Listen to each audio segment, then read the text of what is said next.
Today at Lake Effect Brewing Company. Anyway, the whole series there, I loved it. I don't think I want to undertake that again, but I do from time to time get people that ask about that, and they're like, hey, when are you doing that again? That was awesome. I'm like, really? Oh, no, you're not interrupting. Yeah. Grab a beer. It is. Crafty Brewers. You should, you need to subscribe. We did a what's called an equity raise. We got another 130 owners now. Could be a headache. This is the first time we've recorded an episode. Well, you explain it, Brian. I can't even do it. Welcome to another episode of the award-winning Crafty Brewers Tales Behind Craft Beer, the podcast that will increase your enjoyment of craft beer and your admiration for the people who brew it. On this episode, we have traveled to the Avondale neighborhood of Chicago to go from grain to glass with Clint Beltz. He is the owner and brewer at Lake Effect Brewing Company. I'm beer drinker and hellraiser Brian Noonan, and all my opinions are strictly my own, for good reason. Behind the camera is once again our executive producer, Cody Goff. Cody, what are you interested in, or what's excited you about this episode? I'm excited because you're going to learn some stuff, like what's the secret ingredient that makes or breaks a Belgian White? And what is the increasingly popular trademarked beer style that you're not allowed to actually call your beer, lest you run afoul of a British brewery? We don't want to run afoul of anyone. Or do we?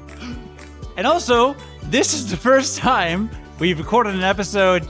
Well, you explain it, Brian. I can't even do it. Well, Cody, it is the first. We are at Lake Effect Brewing Company, which is at 3074 North Milwaukee Avenue in Chicago. LakeEffectBrewing.com is the website.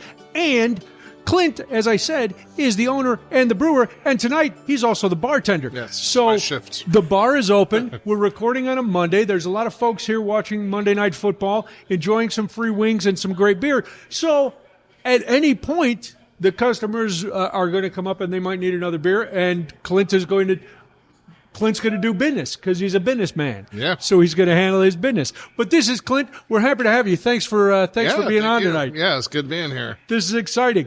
Yeah. So I am familiar with Lake Effect, or I initially became familiar. You're welcome to come on in, sir. Yeah. Come on in. I know what he wants, right? He knows what you want. All right. See, we're going to start this off. But let me tell you this, Cody. This is how I became familiar with Lake Effect Brewing Company. Tell me. A number of years ago, for a Christmas gift, Debbie gave me a gift certificate to the Barrel Run. And if you're from Chicago and you haven't heard of the Barrel Run, a really creative guy took the chassis of now 2 school buses and turned them into giant barrels. And they are fantastic. And they go on little brewery tours. So when we went to a small, a medium, and a large. We started at Lake Effect, which in 2011 opened in an alley off Montrose Avenue here in Chicago. It was at the back of a warehouse down an alley. We went in. There was no tap room. There was just the production facility. Then we went to Old Irving, and we went to Revolution as part of our tour. So that's where I first became familiar with Lake Effect. In an alley, off Montrose, in a tiny little spot. I became familiar with many different things in an alley off Montrose. Right, yeah. But you also were arrested by Vice, and you caught a couple diseases. But let's not dwell on that. What? That's not what happens. Cody's had a sordid past, Clint. Okay. So we're in the new tap room, but that's kind of a misnomer, isn't it, Clint? Because this is the first, even though you've been open for 14 years as a brewer in a brewery, this is your first tap room. That is true. We've never had a place where people can come in and have a beer and enjoy themselves in our environment. We've had a bottle shop where we might be able to, we were able to give you a sample or two, but we had to kind of kick you out the door, like either buy a 6-pack or, move along here. But yeah, it's nice to have this, and we love the location, and this is a great neighborhood, Avondale.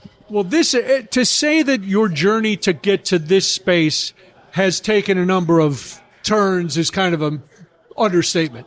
This is not something you just decided after all this time you wanted to do. You've been planning on having a tap room for a while. Tell us Lake Effect's journey to go from your original production brew house to here. And there's been a lot of twists and turns and starts and stops. Yeah, I mean, I just wanted to have a space where I could take what I was doing, homebrewed for many years, and just want to have a space where I can take what I was doing and commercialize with it. Okay. And so our space in Montrose down at the end of the alley was perfect for that purpose. And so you didn't want, at that point, you didn't want to have a tap room? You just wanted a bigger space to brew? I did, but it was a number of years ago, and a lot of breweries started by packaging. Sure. Instead of doing the tap room first. So now the model has kind of flipped. Okay. You want to do the tap room first and then do the production. But the first year was just to see if we could do it. Yeah. And then in the business plan, we did have a bar portion that we were going to open a tap room. And so that was always in the plans. We were going to do it there on Montrose in that building, but we were competing against other tenants. Okay. And so one tenant was Omega Yeast Lab, and they came in about a year or so after we were done or established, and both our businesses were growing, and they started taking over.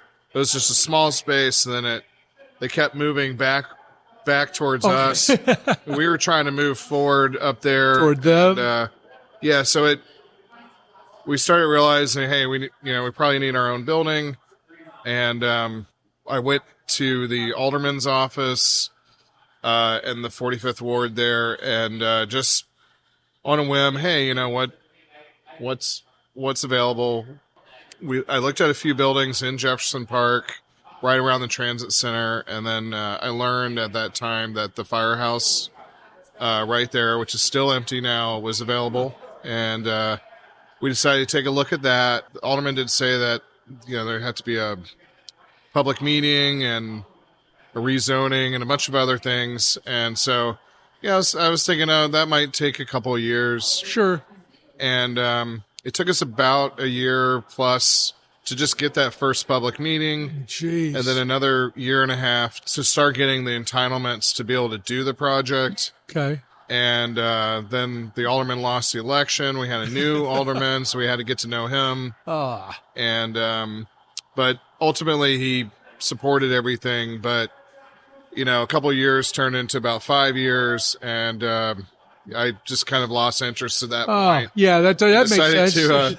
Decided to move on. So and now you're here. Yeah. Let's go back to the beginning. Come on in, sir. You're more than welcome. Yeah. Beer list is right. Beer list is right here. So let me know, and I'll. Yep, we'll take a break. Yeah. Pour you a beer. The wings are in the back. Yeah. Sorry. So so let's go back to the beginning. So you decide you're home brewing. Yeah. What was the point that you went, okay, I've been home brewing for a while. I'm enjoying it. Things are going pretty good. I'm happy with what I'm making. What was the decision to finally say, all right, I need to open a place where I can brew on a more commercial level?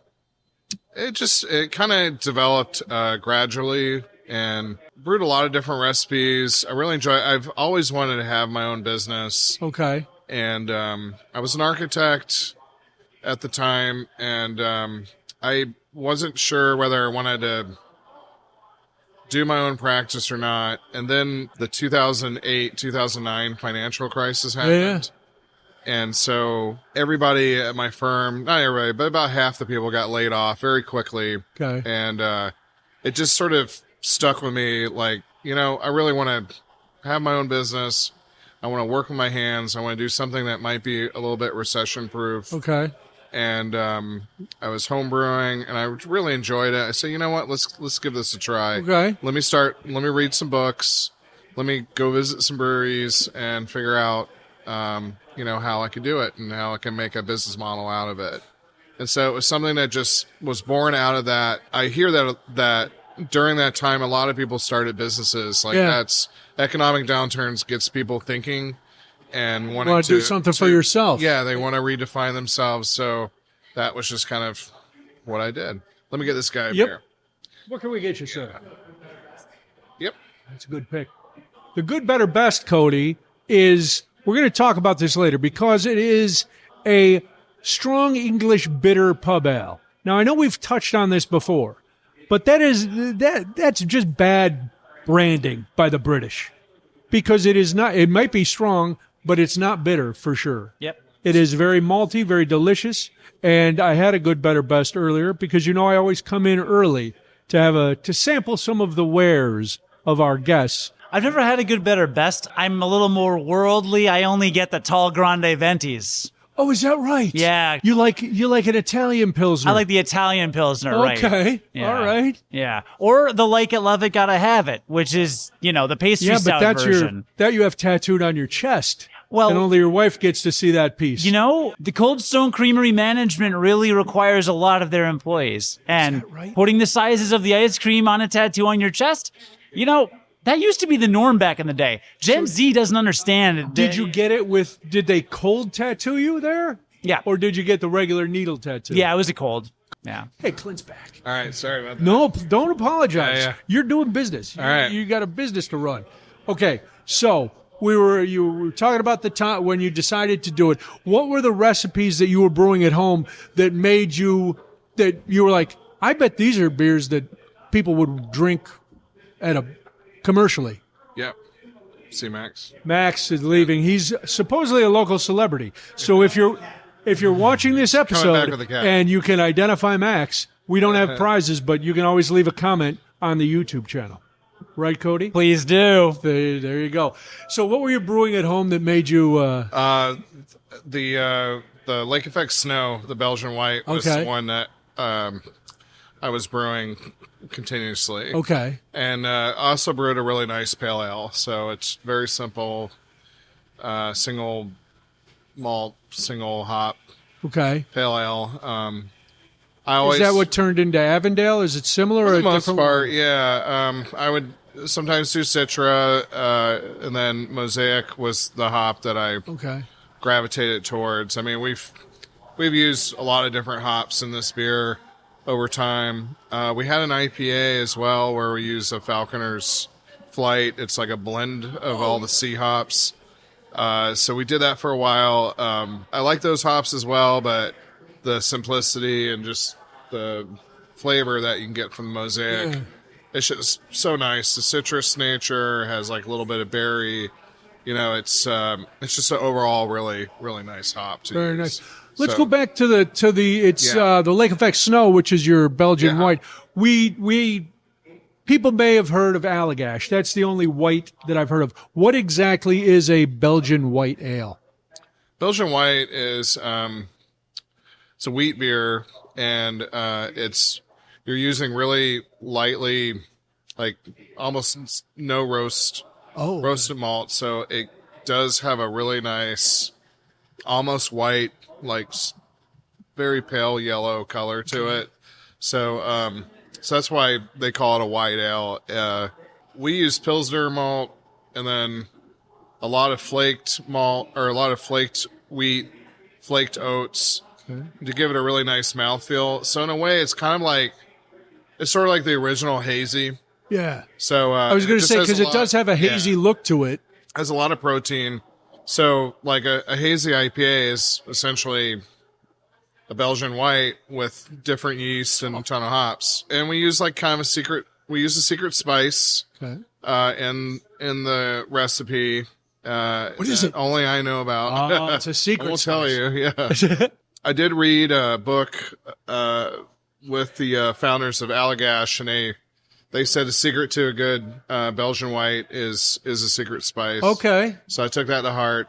And, does out of the ones you've had, cinnamon, I know, it can be cardamom. I was going to say, so everybody uses something different. Yeah, or it could be no spice at all. No spice at all. It could just be the characteristic of the yeast, because the yeast itself does give some banana, clove, like peppery notes. Okay.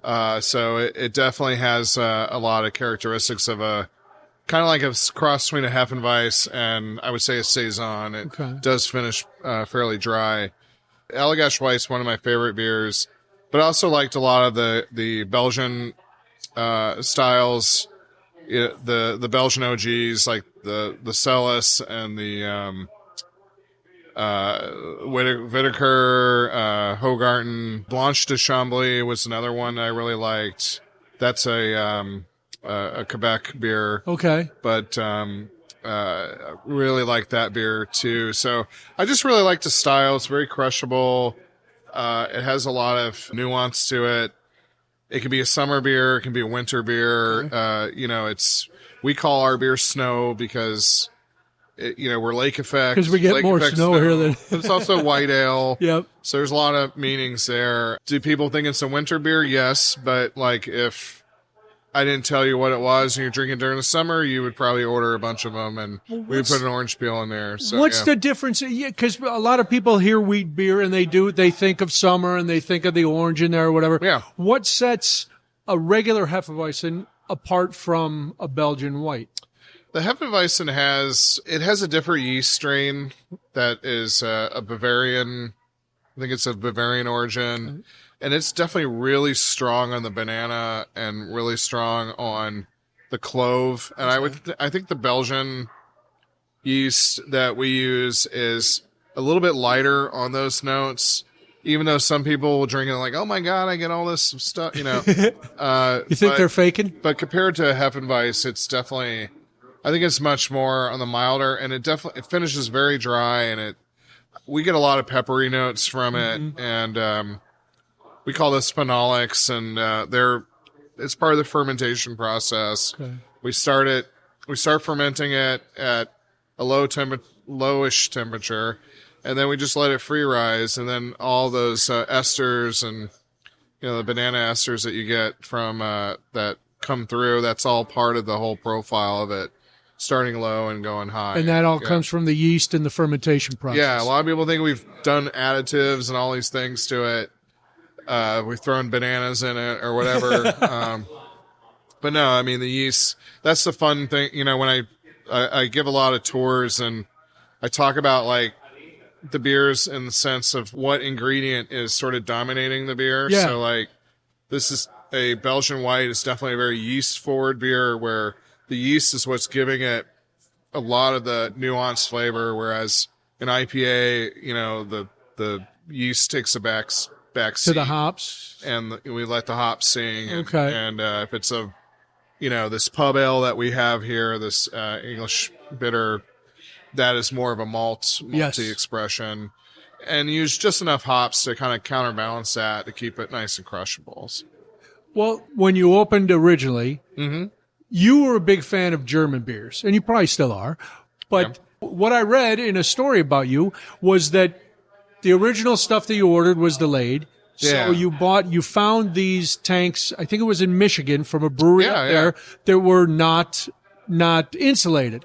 And so because of that, you weren't able to do lagers and pilsners right away. So you focused on sours. Is that correct? Sours and also the Belgian white really lended itself because it's more of a higher fermentation temp.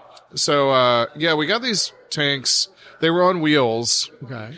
And so the idea was that we would ferment them, high temperature beers, and then when we needed to crash them or cool them, we would roll them into the walk-in cooler and then condition them in there. And so that was our style with these tanks for a while. And then we started getting jacketed tanks where we could control the temperature.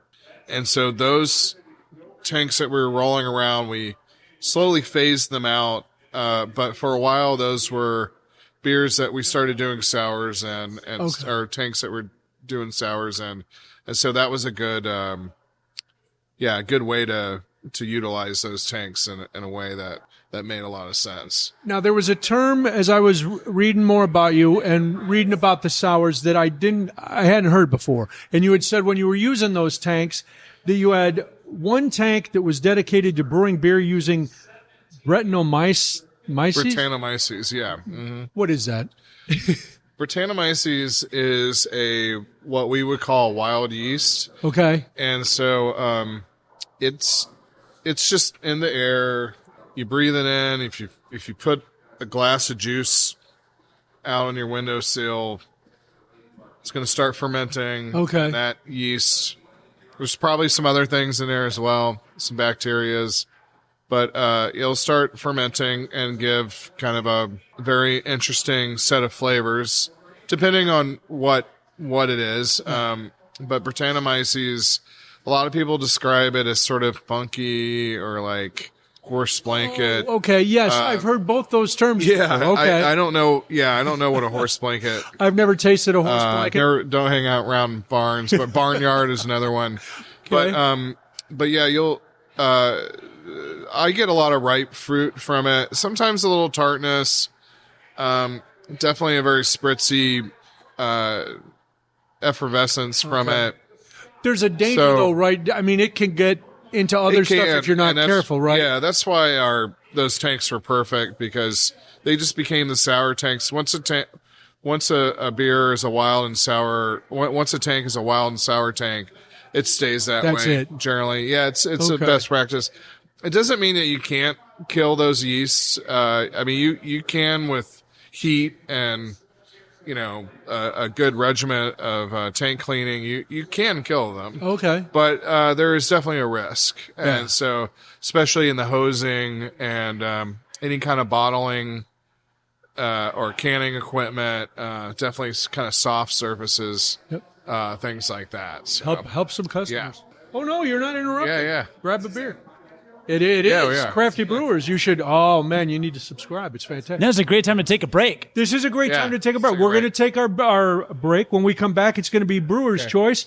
Clint is going to showcase something, and we'll talk about a neighbor. Since we already talked about yeast, we'll talk a little more about his neighbor at the old place. We're at Lake Effect Brewing Company, 3074 North Milwaukee Avenue in the Avondale neighborhood, lakeeffectbrewing.com. We'll be back with more on Crafty Brewers, Tales Behind Craft Beer.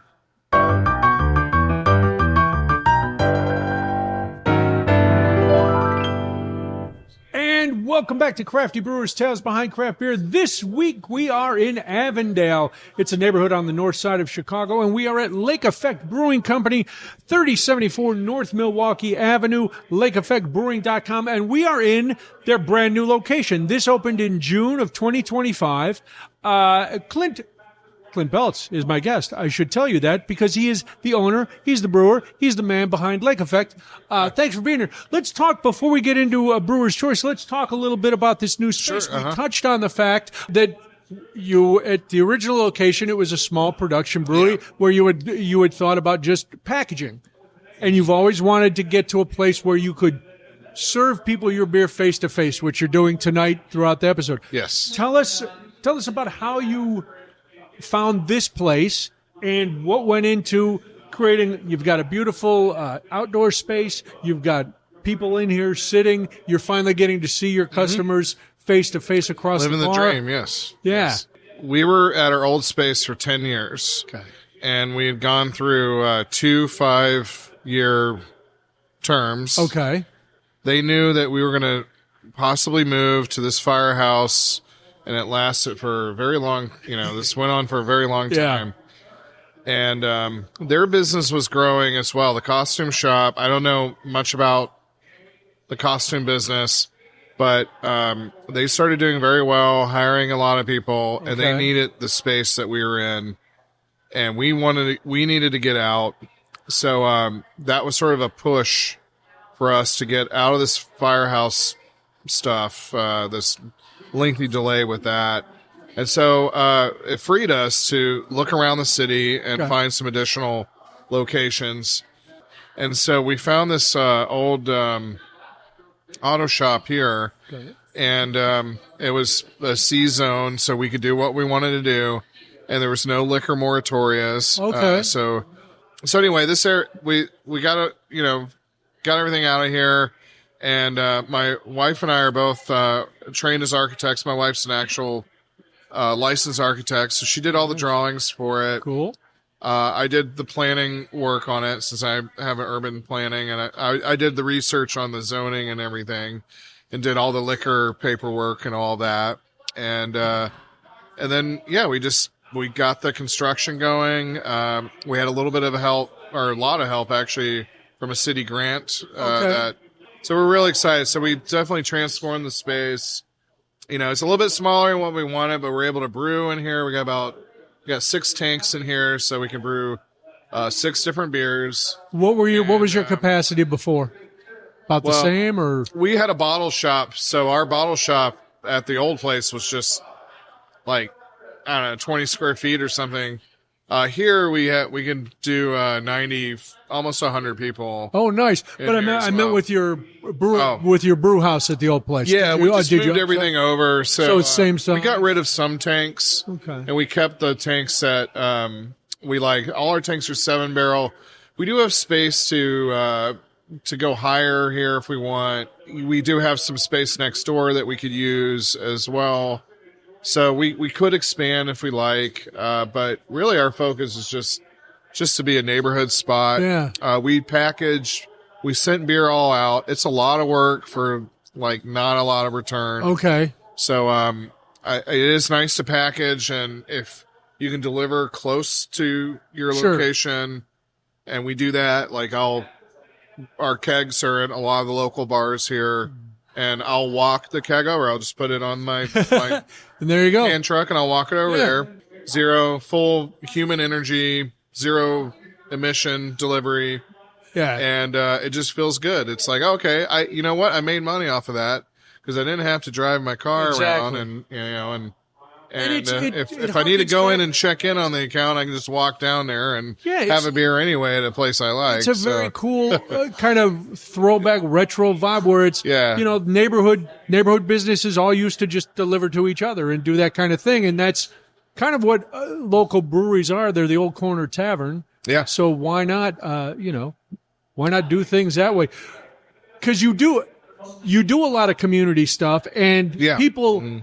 Your loyal customers have stuck with you. They actually help put you over the finish line for funding some of this stuff, right? You did something that I found very unique. You offered people, instead of like mug clubs and that kind of stuff, you offered them equity in this fundraiser you were doing to finish things up.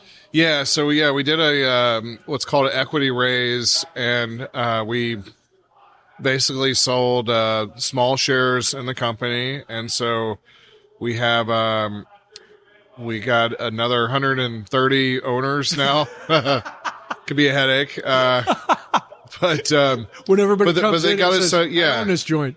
Yeah, they got. You know what? There's 130 people. They have friends and family, and they like to come over and check it out. So in a way, we've kind of built a base, just a small base of I was going to say, you got a customers. nice built-in customer base right there. Yeah. And so we did that. Yeah, the thing with the grant was the grant wouldn't pay us until the project was basically done. Okay. So we needed some help with some seed money to get the first round of construction going. And so that got us into the grant, and then the grant finished it out. Nice. And so, it was a nice way to do that. So, I don't know what I don't know what I would have done without that. But, did that surprise you, or did you kind of? I was surprised how fast we people? raised the money. Like, it was a few thousand one day, and then all of a sudden it was up to 120,000, like within a couple of weeks. I was like, what is going on here? Well, it's a painless way for somebody to become an owner. You know? Yeah. Hey, I'm part owner of a brewery. Oh, do you get in there and scrub out the tanks and stuff? No. I gave them a few $100. A lot of them, most of the folks did 100 or 200. There were a few that did more than that. Sure. But they come in and bring their friends, and, they help make this place happen. And, very nice. I'm, just so enamored by that. I couldn't believe that happened. So. It shows you've been doing something right, not only with what you're brewing, which we're going to talk about some more in a second, but you also are involved with a lot of different organizations, because a big percentage, and I don't know, and part of the question is that going to continue? You have done a lot of co-branding. Like, you'll produce a beer. You did one for the Morton Arboretum. Yeah. You did a couple for Superdog. You did one for the Irish American Heritage Center, which I'm very familiar with. And Fifth Province is the beer that they have on tap over there. How did those kind of partnerships come about? And is that something that you're still looking forward to doing here in the new location? Yeah, those came about a lot of different ways. Some of them were just brought by those organizations out of the blue. And then some we tried to go and get. Yeah, it was that we just kind of fell into that type of business. And that was really important because we didn't have a place for people to come try those. So again, back to those deliveries, like trying to simplify the distribution side of things. It's much easier to send a lot of beer to one place than it is to send a few cases here, a few cases there, a keg here, a keg there. And when you're a small brewery, that you get pulled in a lot of different directions. You're stretched thin, and it eats away at your bottom line when you do that. So the idea was that we would send several cases, dozens of cases, to one place and make one shot delivery. Yeah. If there were places like, say, with the Arboretum, and there are places around the Arboretum that wanted some beer, so we would, it's called the cluster, approach to distribution. So we would do that. But, so that was kind of one of the strategies for doing it. It was fun also from a branding standpoint because we got to kind of co-brand and, get our name out there with different groups of people and different followers. And I think that was a good strategy as well. I noticed a lot of breweries were starting to do that. Some might have saw our success with that, and it is a fun thing to do. Yeah. And we're not doing as much of that now. I mean, we're talking with some of the people we've worked with to do a few things with them. But yeah, I mean, again, it gets back to, do we want to drive all over, Chicagoland and get back into that? And right now, I'm just really enjoying selling everything from our location as much as we can from this location. Well, I remember, and it's very satisfying. I mentioned to Cody, and I told you, coming on the barrel run tour. Oh yeah, and that was when you had spoken. You did that too. Oh yeah. You were talking about the Morton Arboretum beer, which was an amber. Am I right? Yes. Because we went not too long after we took the tour. We were out at the Arboretum. Oh, I was like, saw it there. We got it, and we had the beer out there. And it's like, good. There was and it goes to what you were saying, because the Arboretum's pretty far from this location and the old location. But now all of a sudden you've got people out in the western suburbs going, this lake effect stuff's pretty good. I got to try. Next time I'm on the north side, I got to get up there. Yeah, I mean, that's great. If you can cluster it and plan it that way. Now what happens is you get out there, you make your Morton Arboretum delivery, and as you're coming back from the delivery, someone calls you and wants, a few cases, and you missed them, and you're like, can I do it next week? Yeah, exactly. But yeah. Very nice. Well, let's get to Brewer's Choice, because we brought this up before. This is good, better, best. And it is a special, strong bitter. It is a special English strong bitter. Okay. And now I do want to say something is that I do not brew all the beer anymore. Right. So we have a very talented brewer who brewed actually this style here. Okay. And so he wanted to brew this ESB, or I always get like tangled on ES. When I think of ESB, I always think of extra special bitter. Yeah. I think extra. That is, I think, a proprietary. Oh. Isn't that? Someone owns that idea. What do you Google Yeah. Anyway. So we don't get in trouble. So I think the actual BJCP style guide is English strong bitter. Okay. And we call it a pub ale. Pub ale is good. Just so I don't have to explain that, because it really is a pub ale. Well, Yeah, here's I mean, the thing. If you call it a pub crushable. ale, Yeah. I think more people who might be, bitter, I don't want that, but a pub ale, because it's not bitter, it's very malty and very, it's not sweet, but a nice malt balance with. That's where with marketing and like brewing, nerdy brewing stuff clash. Yes. And so, when bitter is a tough one, because when I see bitter on a draft, I got to get this, especially if it's on nitro or on cask or something. I love that. But the average I'm a brewer and I own a brewery, so I know what these things are. Sure, exactly. But the average person coming in, when you say, would you like the bitter or would you like the pale ale? They're gonna be like, bitter. That sounds bitter. Bitter sounds horrible. So I know that's terrible to say, but can we blame the English? Is that where we should go with this? Blame the English? Know. I mean, the bitter part is very important because what makes it a bitter? It needs to be bitter in order to balance the malt. So it's necessary to have, like, bitterness is very important in beer because it balances the flavor. And so if there's a few more hops than that balance, and that bitterness comes across, that's not necessarily a bad thing. Right. In fact, you get to IPAs, which are very bitter. Sure. And so bitter is just on that spectrum of the bitterness scale of the hops that are present in beer. So you have bitter, you have pale ale, you have your double pales, and your IBU counts go sky high. On some of the like big West Coast IPAs.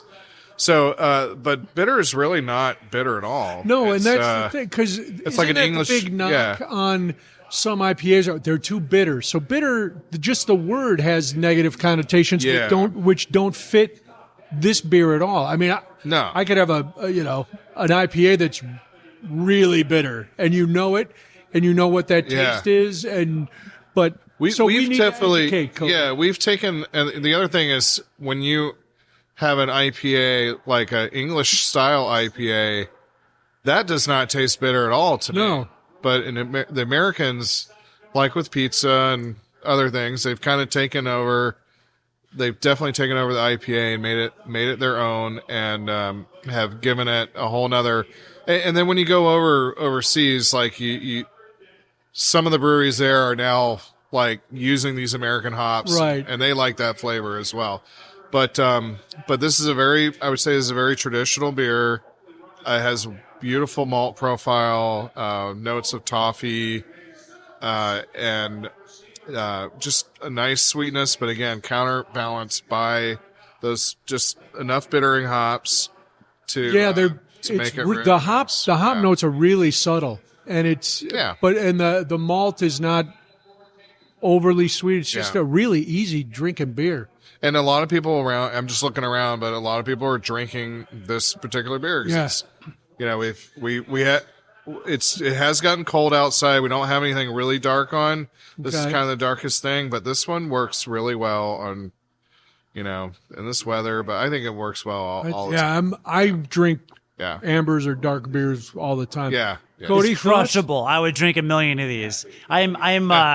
I'm restraining myself because we always get to the final toast in our final segment, and I don't have any beer left. So I kept one. I can fix that. One small sip. Also, a quick fact check for you. So Fuller's, or Fuller Smith and Turner, the British brewery, does own the trademark to ESB.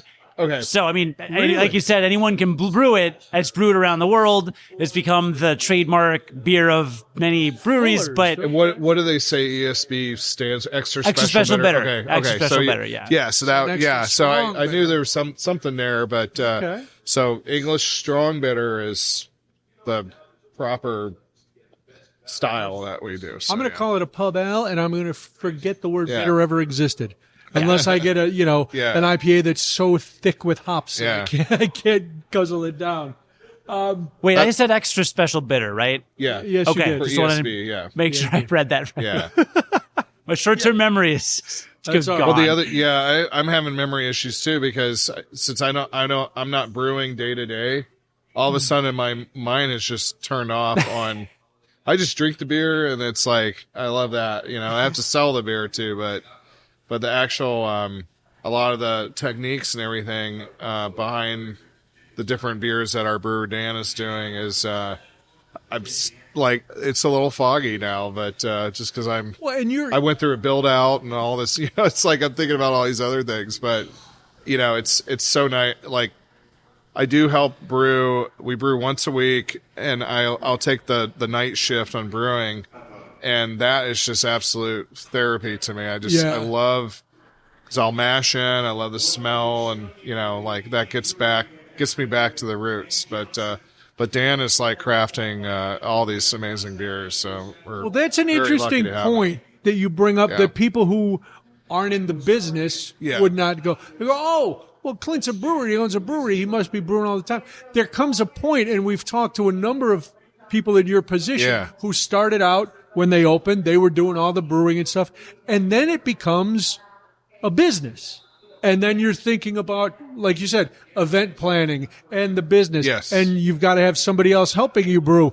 And we were talking to one of the brewers, like, I got into this to brew beer, and now I do everything but brew beer. Yeah. It's gotta be like a blessing and a curse.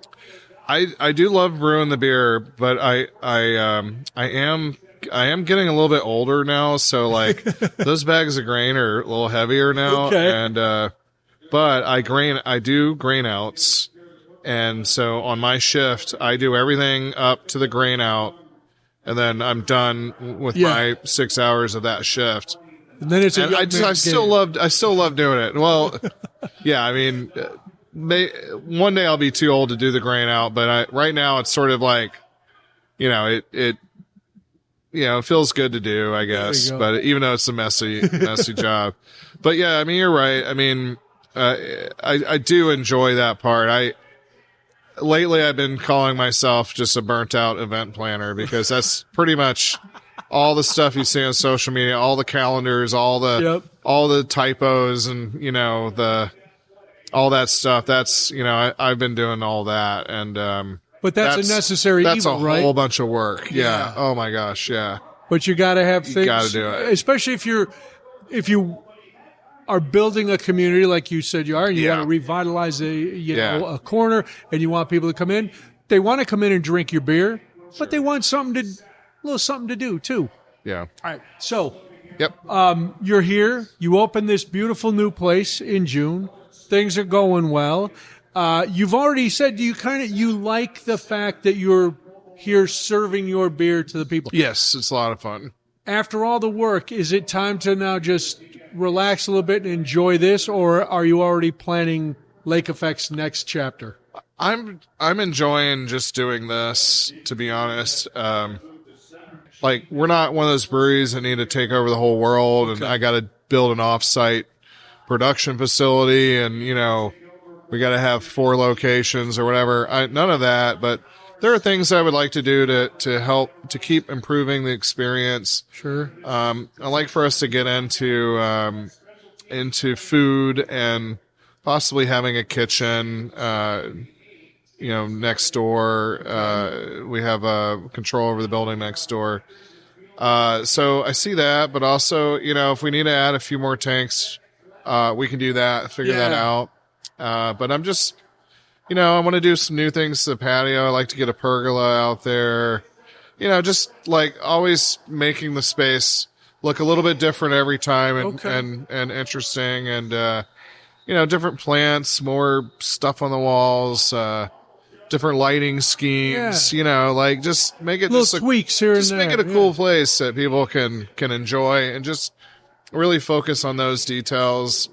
And then, see how it is, see how it goes. But if we need to do some more seating, we can do a little bit next door. I mean, maybe we can do some stuff on the sidewalk outside, maybe get a sidewalk permit. Yeah. We can put some tables between the trees there, but I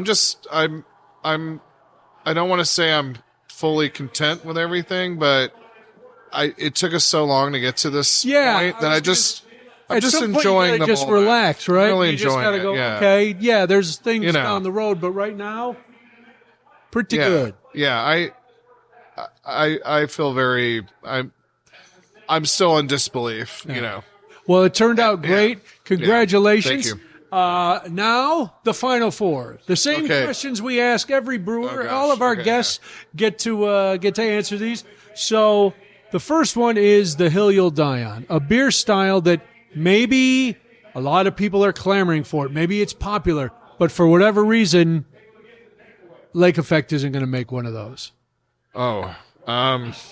We made a hazy, and people really like it, so I'm on board with that. Okay. But our brewer Dan, and people asked for that, so that would have been my standard answer. He's kind of talked me into a lot of things, so I honestly don't know. I think we could probably brew everything. I think we try. There are things that I like to brew more than others that I like to see more. What would you like to see more of? I would like for us to do some lagers, brew a really nice Pilsner one day. But I like what we're doing, to be honest with you. Well, and does it help? But THC drinks, maybe that's sort of a newer, we're kind of keeping an eye on that because those laws might change. Yeah. So we were going to look into doing that. And again, I was talked into that. I was like, we're too late on the trend. It's, we didn't, we're a brewery. Why do we need to make these drinks? Yeah. But I have some good employees that that suggest certain things and they give me their reasons for it. And you know what? Let's give it a shot, so I'm open to a lot of different things. Even sours, even though we've made a lot of them in the past, they're just not as popular as they used to be. So everybody's like, well, you got to make a sour. And then we put a sour on. It's like, and it's a delicious sour. Yeah. And, it's just, there's just a certain type of drinker that wants that. And there's maybe not as many as there were. I don't know. Right. Yeah.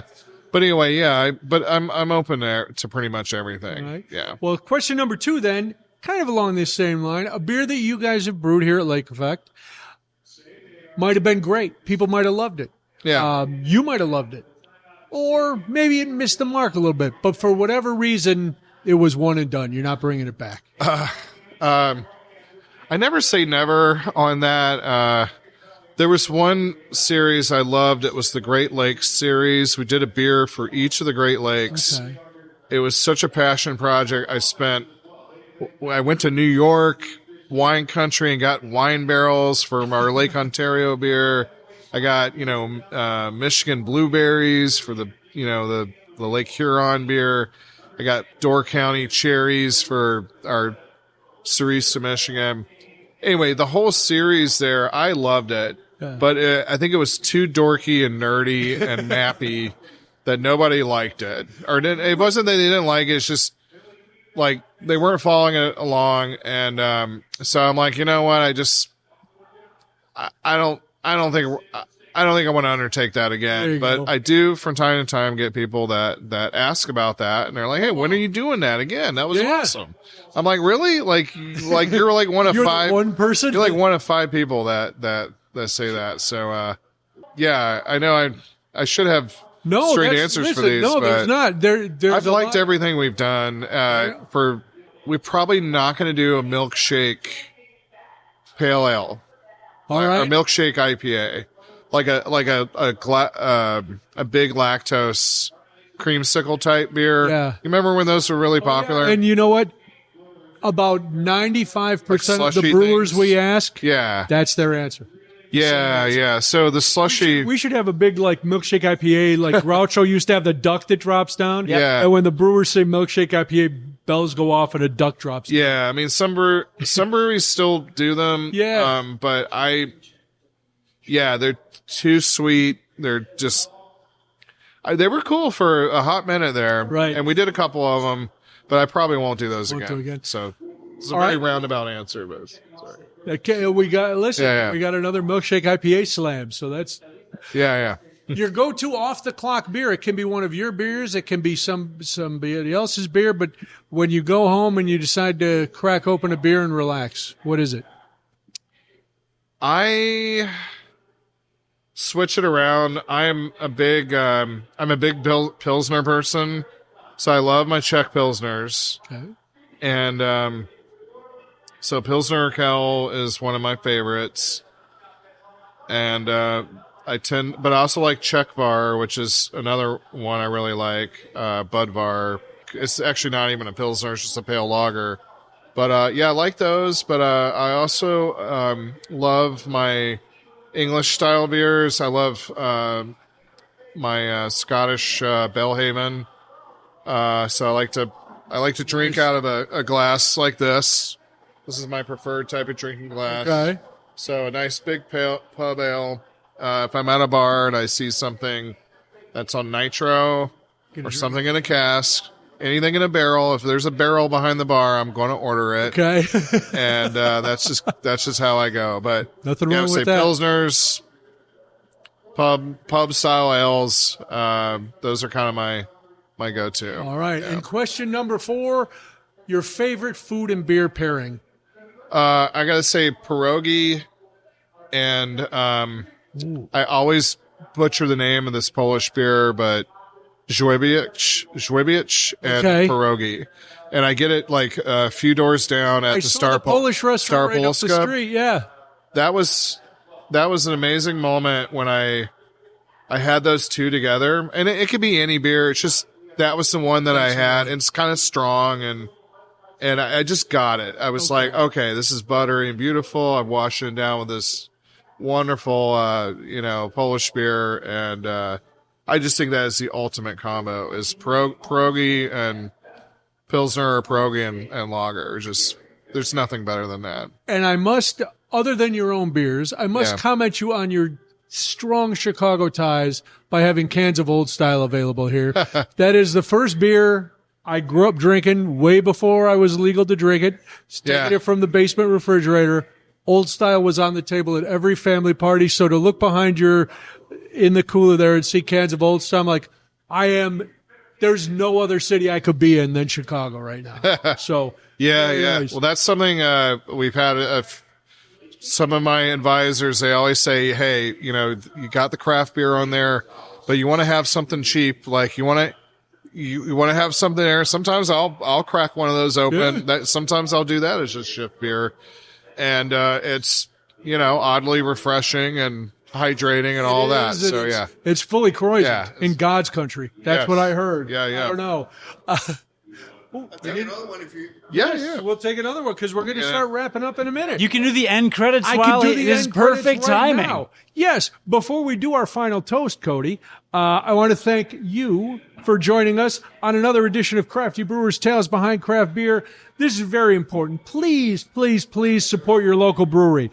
Without your support, it's rough going for some of your favorite breweries. And if they go, you can't get them back. So get out there.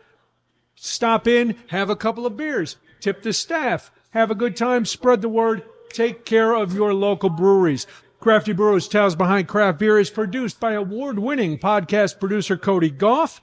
You can visit our website to browse our archive of more than 50 episodes. You can get in touch with us or grab something from our brand new merch line at craftybrewerspod.com. We release a new episode of Crafty Brewers every other Thursday on YouTube, Apple Podcasts, Spotify, and all of your favorite podcast apps. You want to support the show? It's easy. Leave us a comment on YouTube. Cody told me it's very important. I'm not sure why, but just leave any kind of comment like, hey, why do we keep calling it bitter when it's just a pub ale? I don't know, but that's a comment that would help us out. So you could do that. Thanks again to Clint Belts of Lake Effect Brewing Company for joining us. I'm Brian Noonan. I'll tell you that. And now it is time for our final toast. Clint, what would you like to toast today? I don't know. The fact that it's a Monday night and people are in here drinking your beer and eating wings and you got a new tap room. Toast, just I'm toasting to having something to toast, to drink. There you go. Finally. Yes, I've been salivating to finish this. It's so And good. I toast to to another great episode. You guys listening and fantastic beer. Cheers. Clink. Oh, yeah, sorry. I'm drinking mine. Oh, nice and loud you. for the mic. I love that. Oh, yeah, let's go. That's going in the final cut.